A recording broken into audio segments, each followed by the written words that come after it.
Welcome to Nevada and to the 2021 Art and Environment season. The Nevada Museum of Art has organized 5 exhibitions to serve as the backdrop for land art, past, present, futures. Gianfranco Gorgoni, Land Art Photographs, features 50 of this Italian photographer's most iconic images of earthworks in the American West.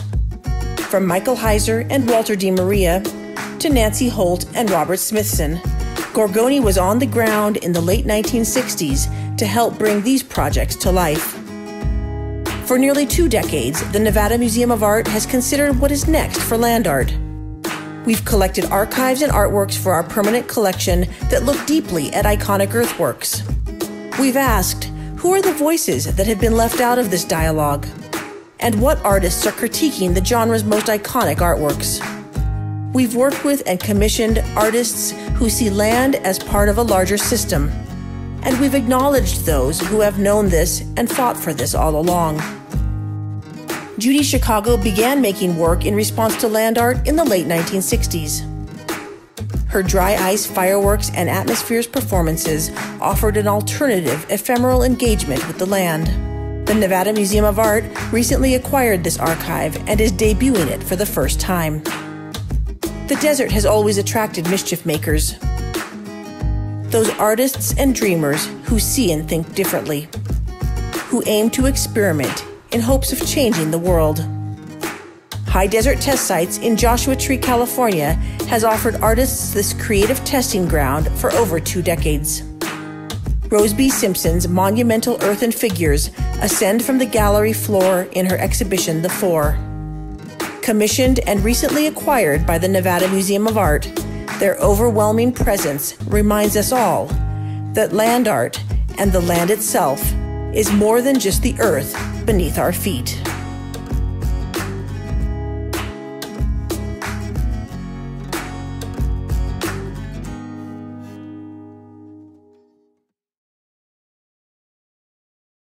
Hi, everyone.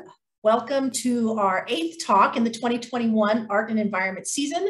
My name is Ann Wolf, and I am the Andrea and John C. Dean family Chief Curator and Associate Director here at the Nevada Museum of Art. Thank you for joining us today for our conversation between Oscar Tuazon and Rupert Steele on the Water School at Cedar Spring. We begin today by acknowledging that the Nevada Museum of Art is located in the Great Basin on the occupied territories of Indigenous people.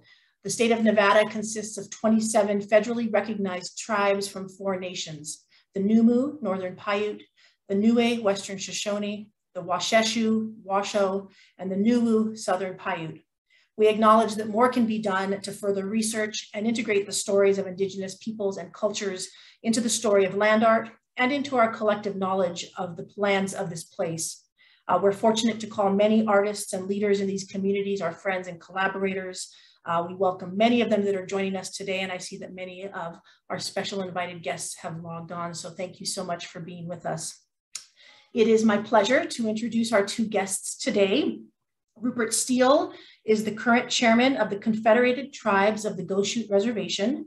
He's been very active in addressing tribal issues and concerns at the local, state, and national levels, and represents the tribe on both the Nevada and Utah intertribal organizations.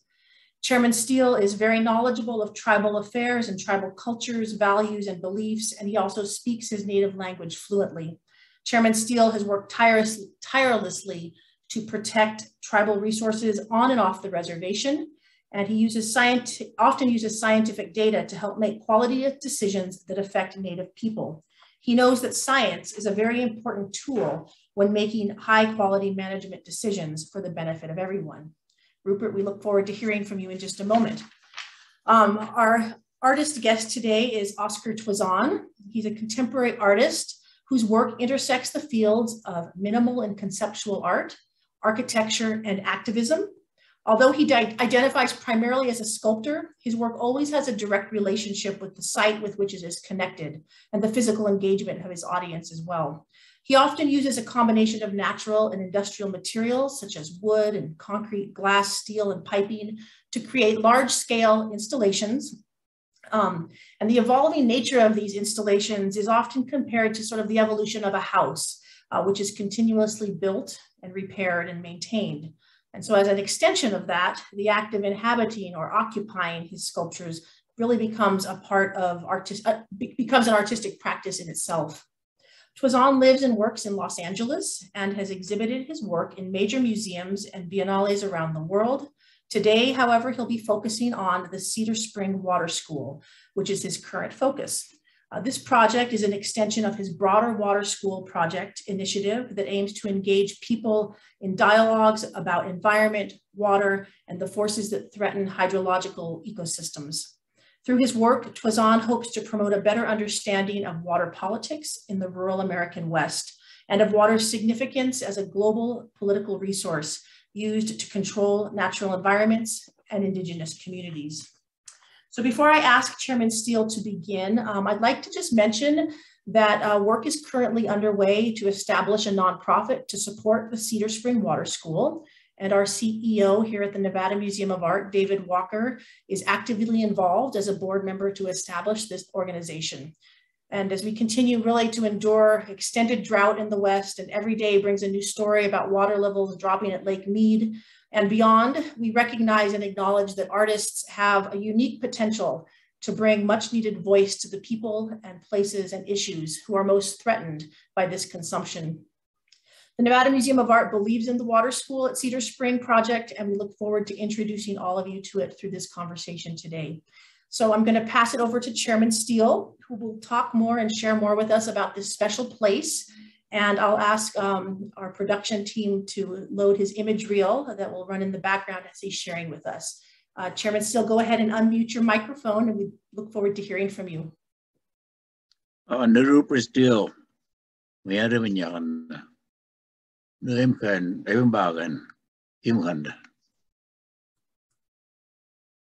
good evening. My name is Rupert Steele. I'm the chairman of the Confederate Tribes of the Goshute, located about 65 miles south of Wendover, Nevada. Half my reservation is situated in Nevada and the other half in Utah. This entire Great Basin was once occupied by many Indians, which we refer to as Noah. Noah meaning your entire body in a holistic way, and how it ties us to Mother Earth.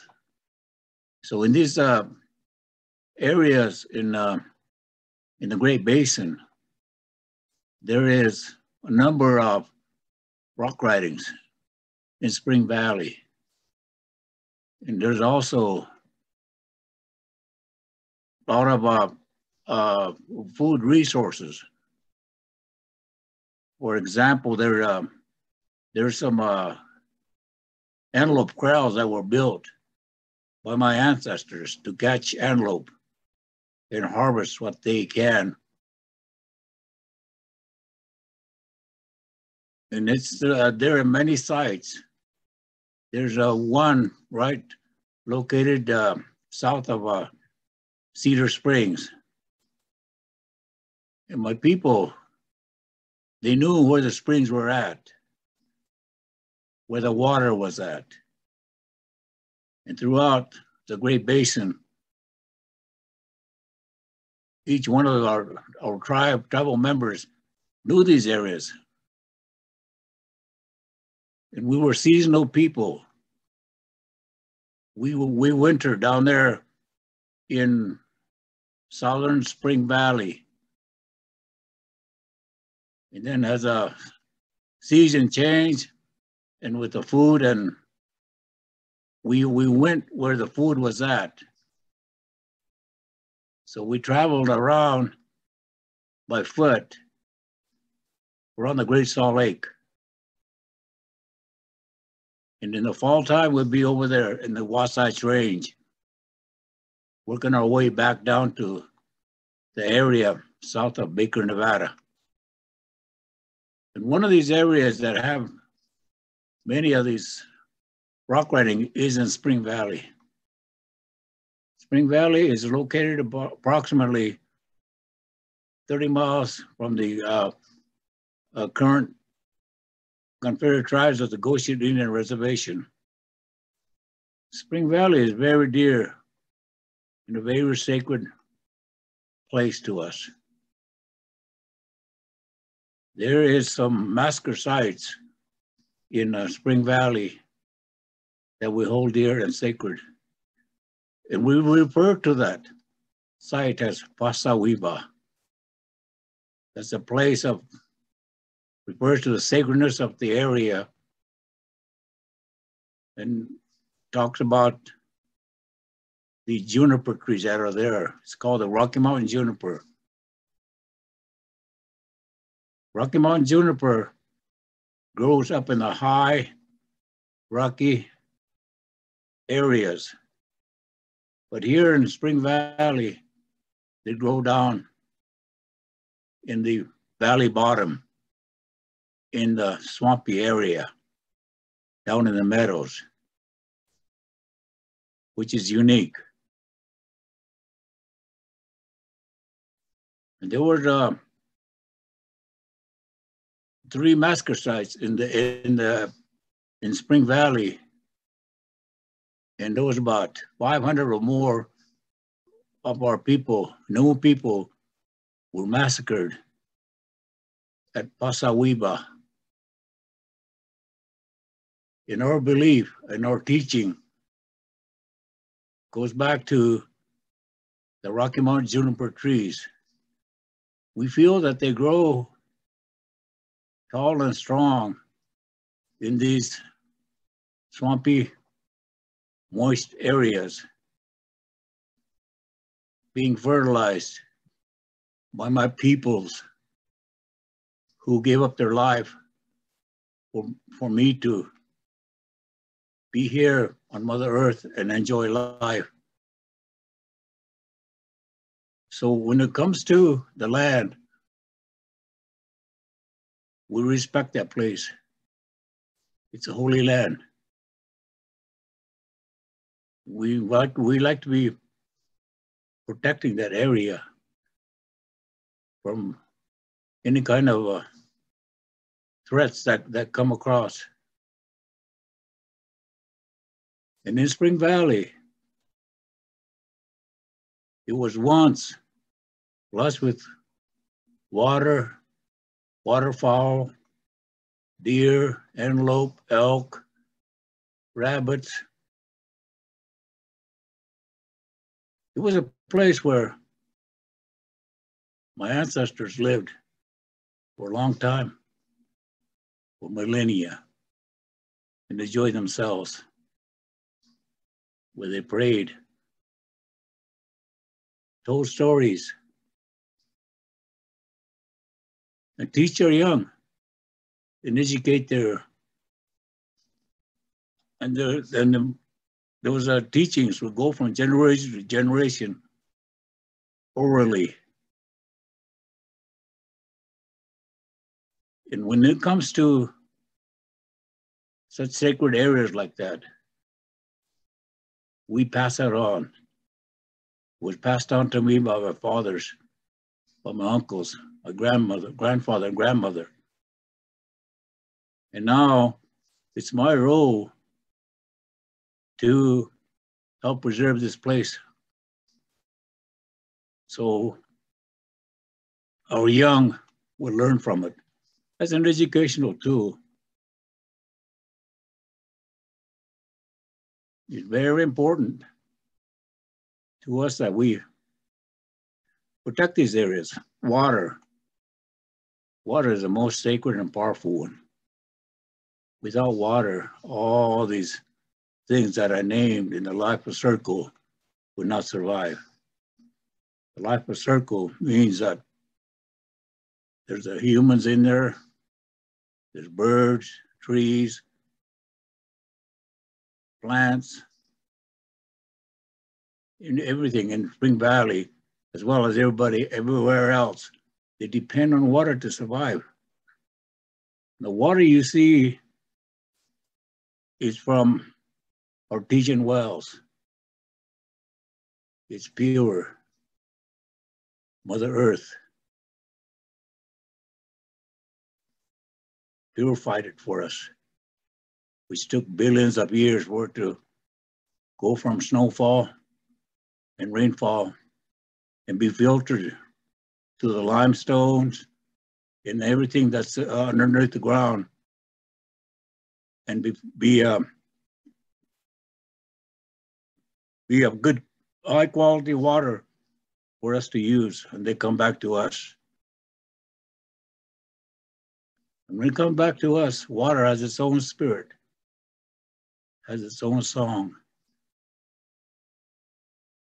And each one of these living resources out there, the trees, animals, birds, they have their own spirit.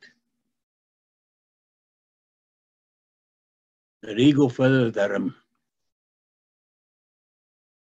using, I use to pray, give thanks. Grandfather Son, the oldest person, and to Mother Earth and the water.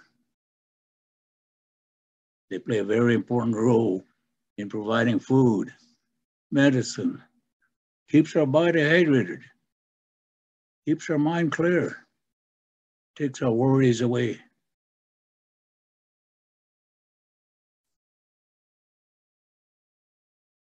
And the herbs that we use out there, the sagebrush, the cedar trees, they all come from Mother Earth. Mother Earth provides that for us. But we must learn how to share with that, with our brothers, non-speaking, the birds, the animals. We must speak for them. And how do we do that? We do that by preserving what is out there that we hold so dear and close to our heart. When I go visit Swamp Cedars, I always feel a strong wind come.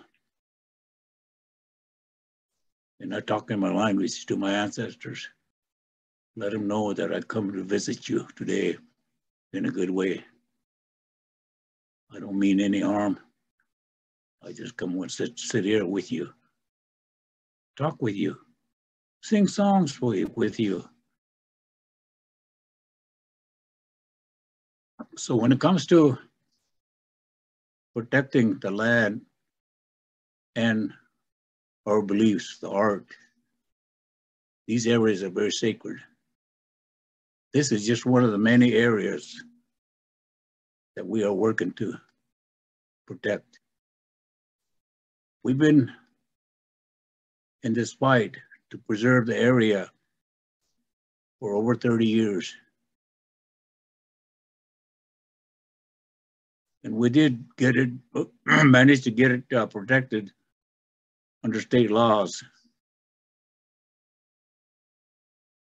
But those are administrative actions. We want to preserve it, protect it to a higher level of protection.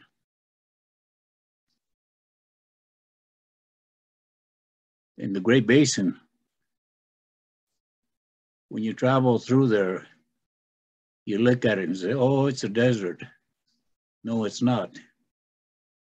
It has living people, animals, water in the areas. So we're looking to protect these areas, such as Pasawaiba, so dear to me and my people. And as a leader of my tribe, I will take that, my knowledge and experience, and pass it on to my younger ones so they could pass it on, keep it going for generations.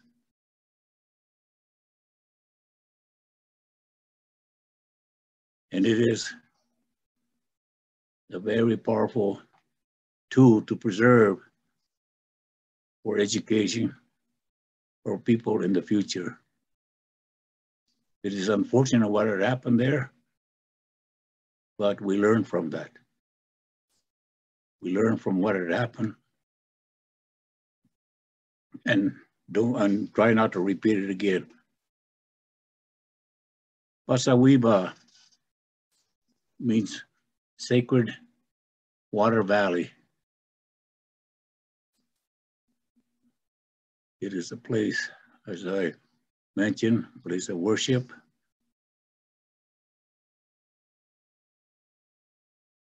Everything that you see here on Mother Earth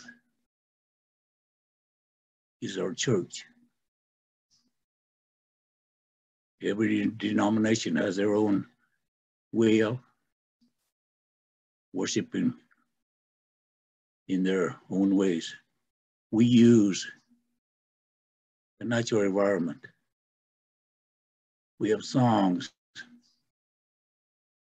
for most of the things. And we use the grandfather sun, Mother Earth. Is a very strong educator. When they get up in the morning, they take care of us, take care of our food and medicine, so we could be healthy and live well together and keep things going. You see Grandfather Sun and Mother Earth go from east to west. They don't cross each other's path. They just work in unison without arguing. And it's those things that we need to protect, because our education is all there in the natural environment.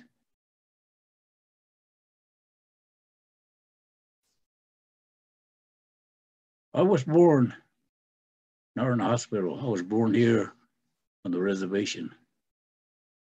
My brother was born just east of Cedar Springs, and my mother was born north of Cedar Springs. So we have very strong ties to Mother Earth in that way. And we depend on Mother Earth for protection, for wellness, for good health, and for providing food and medicine for us, so we could live a happy life.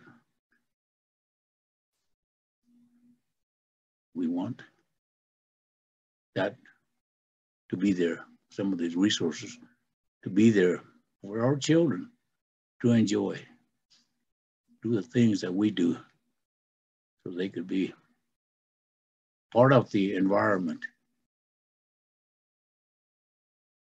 Spring Valley is very unique because these water, they are interconnected.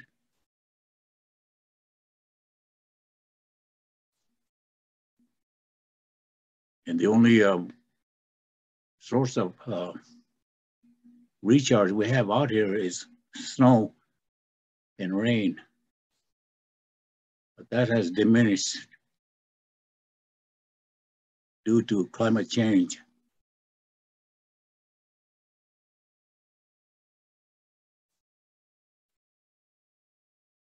So I'm still working on protecting these areas, doing whatever I can to protect these sacred sites.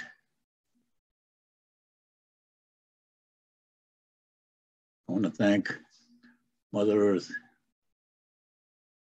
Grandfather Sun, water, for helping me enjoy my life here.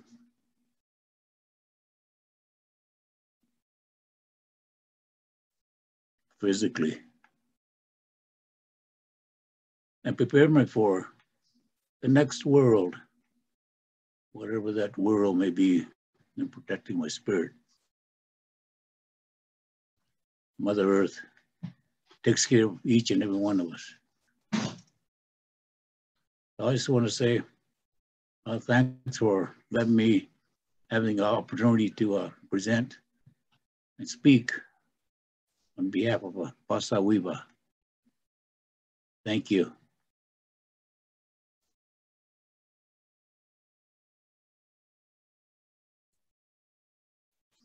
Thank you, Chairman Steele. I think we will pass it now to Oscar. Oscar, are you with us? We'll turn off Chairman Steele's slides. I'm here. Thank you. Thank you.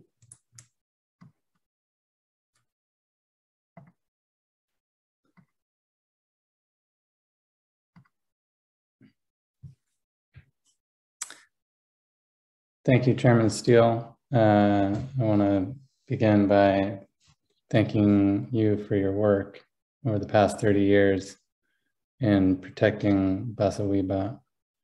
And I want to acknowledge the Confederate Tribes of the Goshute Nation, the Ely Shoshone and the Great Basin Shoshone, who are our hosts and on whose homelands the Cedar Spring Water School is a guest.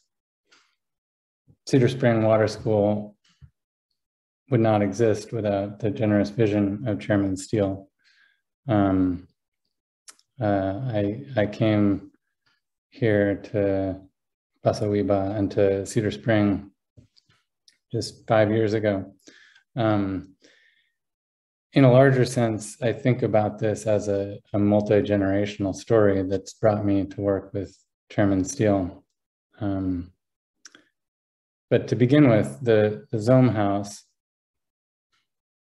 the architecture of the water school goes back to just before I was born.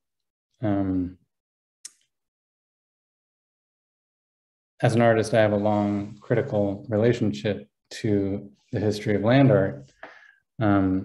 It's a way of interacting with place primarily through images. So I wonder what's left out of the frame of land art. This is from the cover of Dome Cookbook, 1968 publication by architect Steve Baer, one of the structures from Drop City, Trinidad, Colorado. Drop City was established by a group of art students in 1968 in Trinidad and was intended as a work of art for a very local audience. Until recently, it wasn't. It was largely unknown or ignored by conventional art spaces. But Drop City shared some of the concerns with ecology and mediaization that the canonical works of Smithson, Holt, and Heiser. The difference to me is that whereas works of land art relied on the institutional frame of the gallery or museum system, outlaw architecture constructed its own spaces for its own audiences. Baer was an engineer, trained as an engineer, and he was an influential figure in this movement. After he studied at ETH Zurich, Baer returned to Corrales, New Mexico, and began experimenting with a stretchable class of geodesic domes he referred to as zonahedra. It's really a fluid surface modeling capable of making a wide variety of forms. Stephen Hawley, his wife, built the Zome house in 1972, a cluster of 11 rooms with this south-facing facade. You can see it's got a water wall of 55-gallon drums filled with water that absorbed sunlight during the day and radiated that stored solar energy to heat the structure at night. This innovative design was hailed as a major landmark in solar architecture, the first passive solar structure of its kind. And in the wake of these architectural experiments, other innovations in the Albuquerque solar architecture scene included Day Cerruti, who invented low E glass, the energy efficient surface coating used in almost every glazing application around the world. So these ideas have had a broad transmission, even though they started in a kind of what we call outlaw architecture. To dismantle some of these myths around land art and outlaw architecture, I wanted to go back to the beginning and to see if what was worth recycling. So I made a one-to-one scale replica of the Zome house, here shown in Basel. I designed it as a modular mobile structure, a building that was in search of a site that could be shown as a pavilion, as you see here, and then broken down and moved to other sites and inhabit other places. At Standing Rock, I had a profound education about mobile architecture, as well as the role that tribal sovereignty can play in protecting land and water, not just for tribal nations, but for all of us. The water protectors at Standing Rock haven't stopped the Dakota Access Pipeline, but for me and many others, this was an epiphany that to combat climate change, we need to follow the leadership of Indigenous communities who protect the pristine natural resources they've stewarded for tens of thousands of years. I came back to Los Angeles and began building.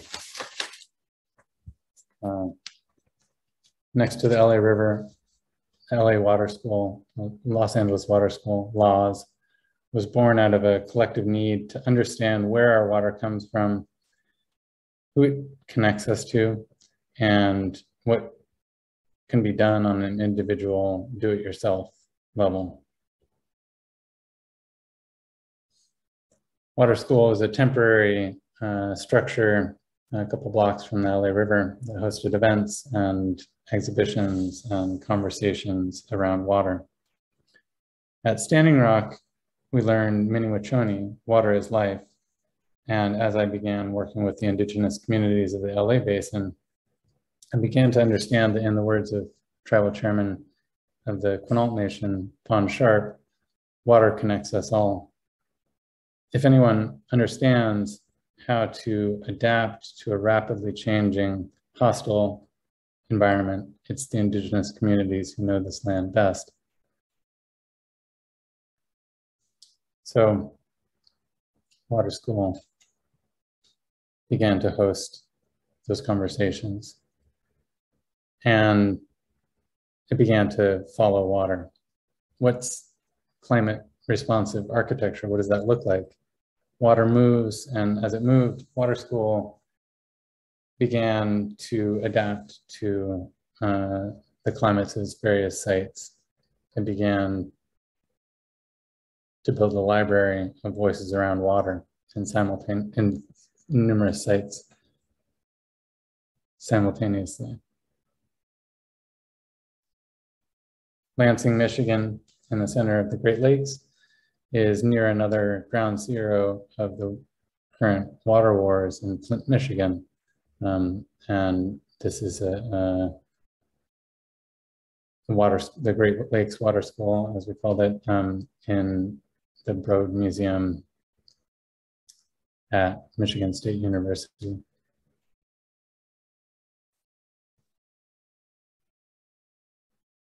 Where it collected books from the library, hosted events, and guests from Flint, Michigan.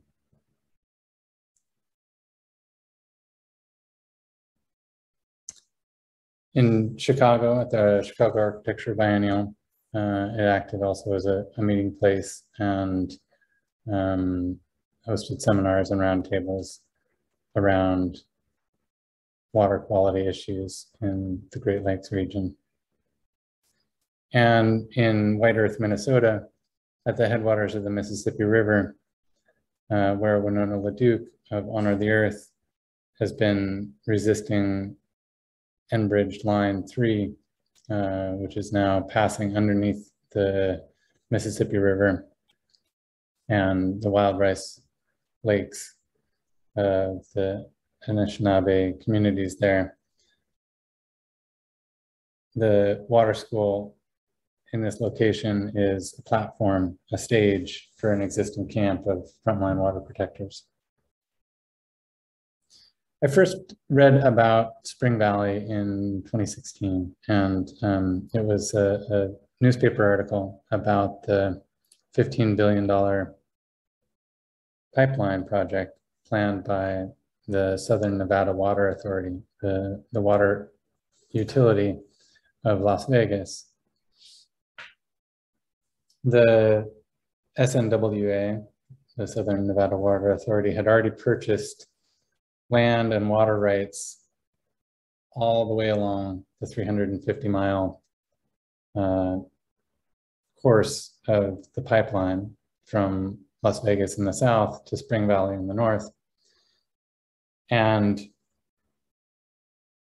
had all the permits they needed to pump groundwater. A Trump-appointed judge was poised to clear the way for this project. And 5 years ago, it seemed like a foregone conclusion. The interests, the political and industry interests behind the project were extremely powerful, and just a few dissenting voices were speaking up. Prominent among them, Chairman Steele. And at that point, the debate was between scientists, state scientists employed by the Southern Nevada Water Authority, who insisted that pumping groundwater, hundreds of millions of gallons of groundwater underneath Spring Valley, would not cause any lasting ecological damage. And on the other hand, you had this coalition of ranchers, rural communities, environmentalists, and tribal elders who pointed out that groundwater pumping of this magnitude would lead to ecosystem collapse. And the first thing that would go were the swamp cedars, known as basawabi, because they draw on the groundwater of the valley. As Chairman Steele pointed out, they only grow in one valley in the world. There are mountain trees that grow in the foothills, and in this one valley, for whatever reason, they've adapted to grow at a much lower elevation, around 5,000 feet elevation.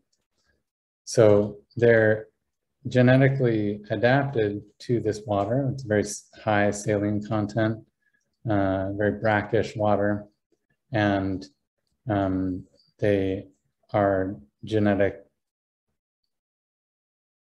relatives of the Goshute Shoshone people who live there today.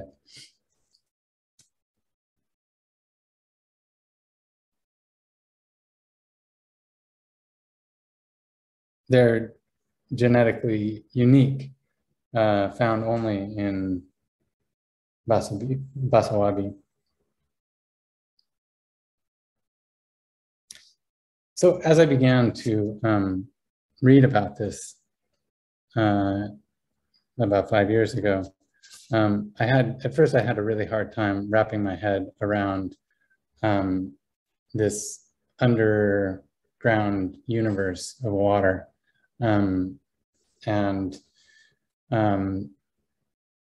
The oral history of the Goshute Shoshone people has very clear descriptions of how this water moves, where it's found on the surface, and how interbasin transfer works. This was a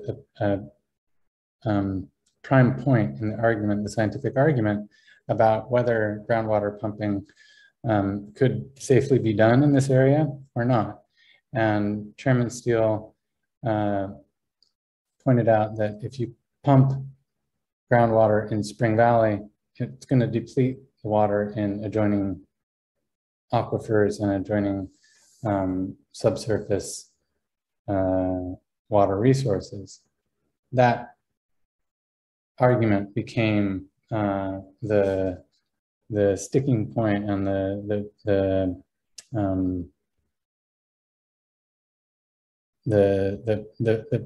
pivot on which the successful court case to protect Basawabi was executed. So you can see there the center map is Basawabi, and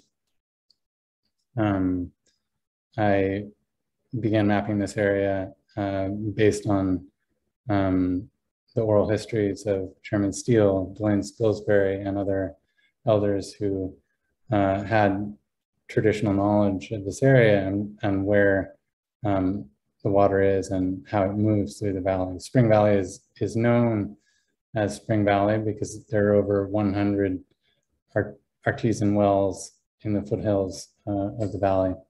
And though it has very little rainfall, it's a lush, verdant environment that supports wild horses, elk, deer, bears, just an incredible variety of wildlife.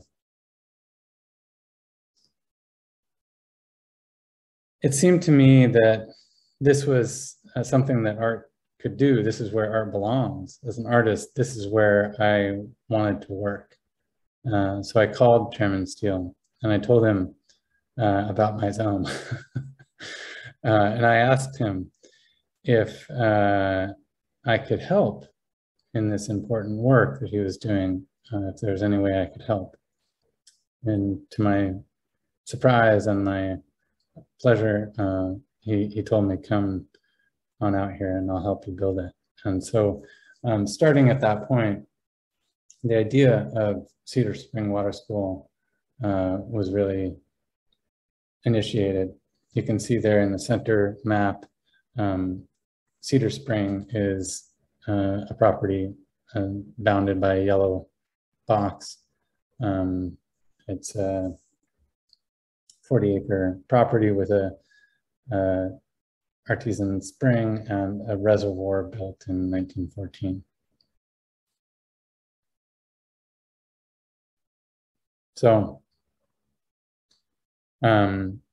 there you can see the circle, the site sits in the foothills, overlooking Antelope Valley to the left, and then to the south is Spring Valley. And Spring Valley is the location of the swamp cedars, Basawabi, and the terminus point for the planned pipeline. So it was really there that I wanted to be. I was very happy to find this location. And zooming in, you can see the reservoir there, the spring, and you can see being in this environment, it's a very harsh, arid, high desert environment. To the right here, you can see Spring Valley in the distance. And then to the left, you'll see a little blue pool. That's Cedar Spring. And when you're in this environment, you can really see the effect of water. You can see how water brings life to this arid landscape, and the vegetation and animals and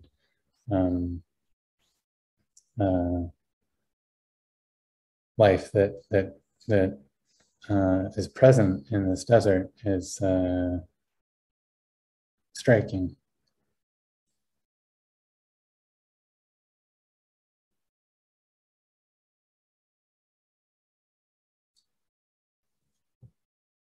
So, how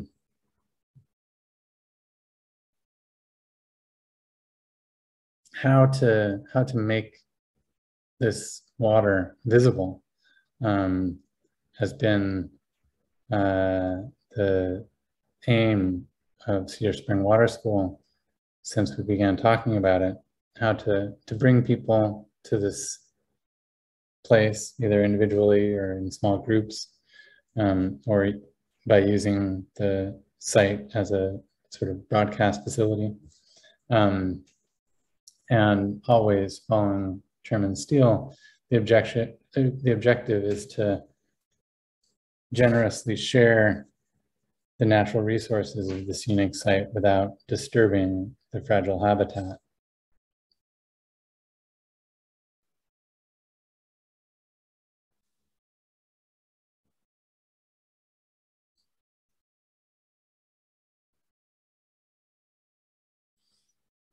The design principles of energy efficient structures in the Southwest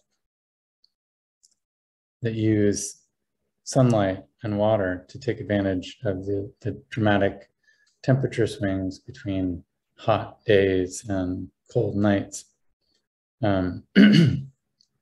are based on traditional environmental knowledge. Steve Baer and a couple of his predecessors are known as the inventors of passive solar design. But if we step back from this heroic modernist narrative of invention, what we find is that these ideas of collecting and storing solar energy in rooftop ponds and in the thermal mass of thick earthen walls, adobe walls, these are typical characteristics of adobe architecture practiced for tens of thousands of years by indigenous people in the Southwest. So climate adaptive architecture in this environment is the starting point, and how to use sunlight and water to heat and cool a building in this site.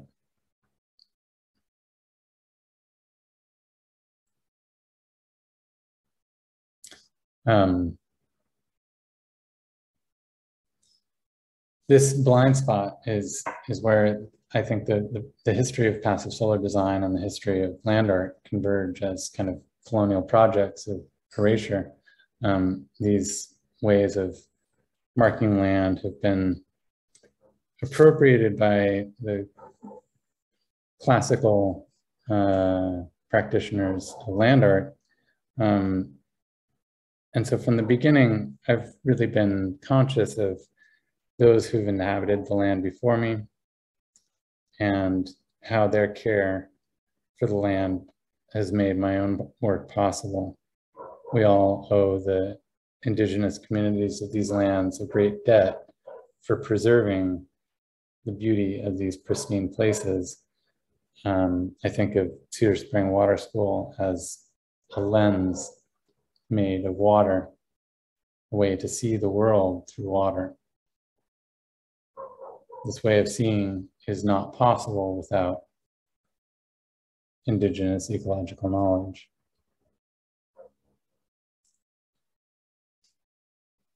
And often these ways of marking land, of preserving land, and forming the land, caring for the land, can only be seen by those who've been trained to see. This traditional knowledge is something that Chairman Steele is very familiar with and that he spoke to earlier. And to me, it's really the heart of this incredible success story to protect the trees and the ecosystem and the water of Basawabi, Spring Valley. So thank you all for joining us today. It's a great honor to talk about this. And look forward to any questions or comments you may have. Thank you. Thank you so much, Oscar, and thank you, Chairman Steele. I'll have Chairman Steele turn on his camera and microphone if you're able to do that. And Oscar, you can go ahead and stop sharing your screen if that's possible. I think that we will have some questions that start to come in, but I'd like to ask Chairman Steele a question. You've had a lot of allies and a lot of supporters over your 30-year journey to protect this sacred site. And I'm just curious, what was it about Oscar's project that might have seemed different, or why does it seem especially promising to you? Is it the potential permanence of it? Is it a site for an exchange of ideas? What makes it feel different than some of your ongoing initiatives? Well, when I went to Cedar Springs to look at that area, and I looked at it as the same in the mountains to where I've been there before when I was a little boy, and my father said, "This is where we learn our songs." So I said, "Okay, I'll go with you." So we stayed over there 2 nights, and as the winds came through the timber, it was making noise, and they sure sounded like songs. And that's where Cedar Springs is located nearby. So I thought, oh man, we got to protect these areas too, and how do we do that? So yeah, it's one of those places where the whole Great Basin is unique, but you have to be there to walk the area, know the area, and see what it can offer. And Cedar Spring can offer a lot. And the way that Oscar has his vision on doing some of these projects out there, you know, it does fall in line with protecting the natural resources by using only minimal resources that will not affect the natural environment. I think that, you know, for your community and your people, Spring Valley is obviously the center of that community and that worldview. For so many people that rely on or consume water, Spring Valley seems like such a remote place. And so what is interesting to me about the water school is that you're able to create a place of permanence, a sustainable permanence, but that's also a gathering place so that people who are the consumers of this water can always have a site for that exchange of knowledge and information. Otherwise, for the millions of people that potentially could rely upon this water, you know, you read about it in the paper, and then there's no there sometimes. And so to create this site for conversation and exchange, I think, is a really important part of maintaining all of the work that you've done into the future, Chairman Steele, so that there's always a place where you know, conversation and knowledge can be shared.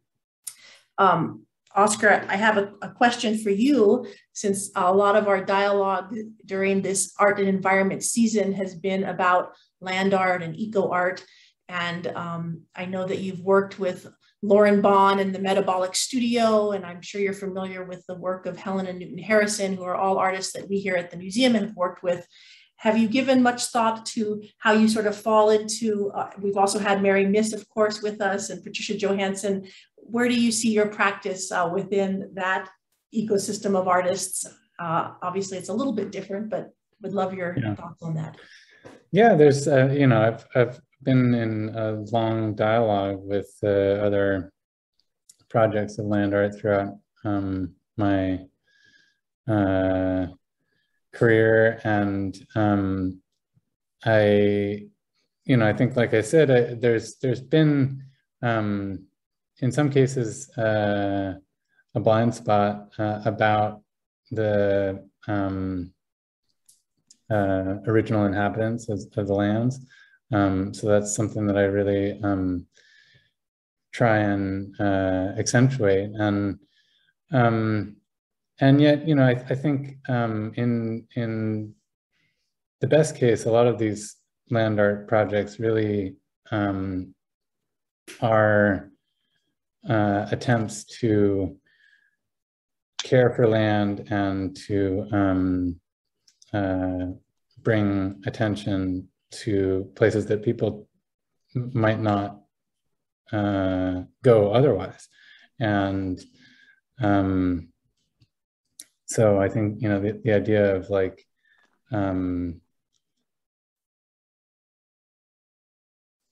also as a counterpoint to that, the idea of a lot of these outlaw architecture projects, which were really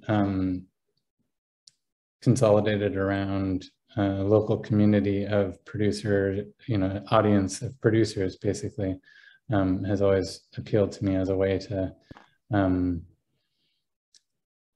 spend more time on the land. And I hope that Cedar Spring, the campus of Cedar Spring is a place of gathering where people are able to stay more than just for a day, but to enter into relationship with the land. So a couple of interesting questions coming in, kind of similar. So you have created these water schools. There's a water school in Los Angeles. This is a question from Emily Liza Scott and then Christian Davies. I'll kind of collapse them together. The LA River and then the project in Michigan. How do you see this project in a more rural area being different? How do you think programming and usage at this particular water school will vary from some of those other more urban settings? Will this be a permanent facility as opposed to other previous incarnations of the water school that were not permanent? Yeah, this is intended to be a permanent long-term project. And in a lot of the other cases, you know, some were just for the duration of an exhibition in Chicago or in Michigan. In Los Angeles, it lasted for about 2 years on that site. But it tapped into existing conversations around the LA River, particularly in the indigenous communities of the LA River, the Tonga and the Chumash. And so that was something that, you know, was a kind of ready-made community that we were able to engage with. And what's so special to me about Cedar Spring is that it's a place that really brings together a lot of these conversations. There is this incredible story of the Chairman Steele and the protection of this natural resource. And it's a place of sharing and real generosity. So I think the one difference is that it's so much harder to get to, and I think that's also interesting as a way of thinking about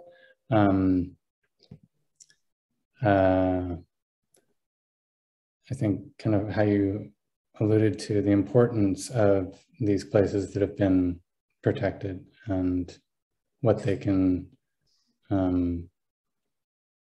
give to all of us, even those who live far away. Chairman Steele, someone would like to ask you this question. Has your view of the land and earth as art changed as you have experienced life? A lot of these teachings that I talk about is from my elders, my current elders. The oldest one we have living now is close to 100 years old, and some of my education was from my uncles, my parents, my grandmother, and other elders at that time when I was a little boy. So where they got that information was from their parents, their connections back then. So they were passed on to me through my parents. And now it's my role to carry that on to my grandchildren, my great-great-grandchildren, so they can learn how we connect with Mother Earth and how we live in harmony with the natural environment. So it's a very important role that I have to play as an elder to pass that along to my younger generation.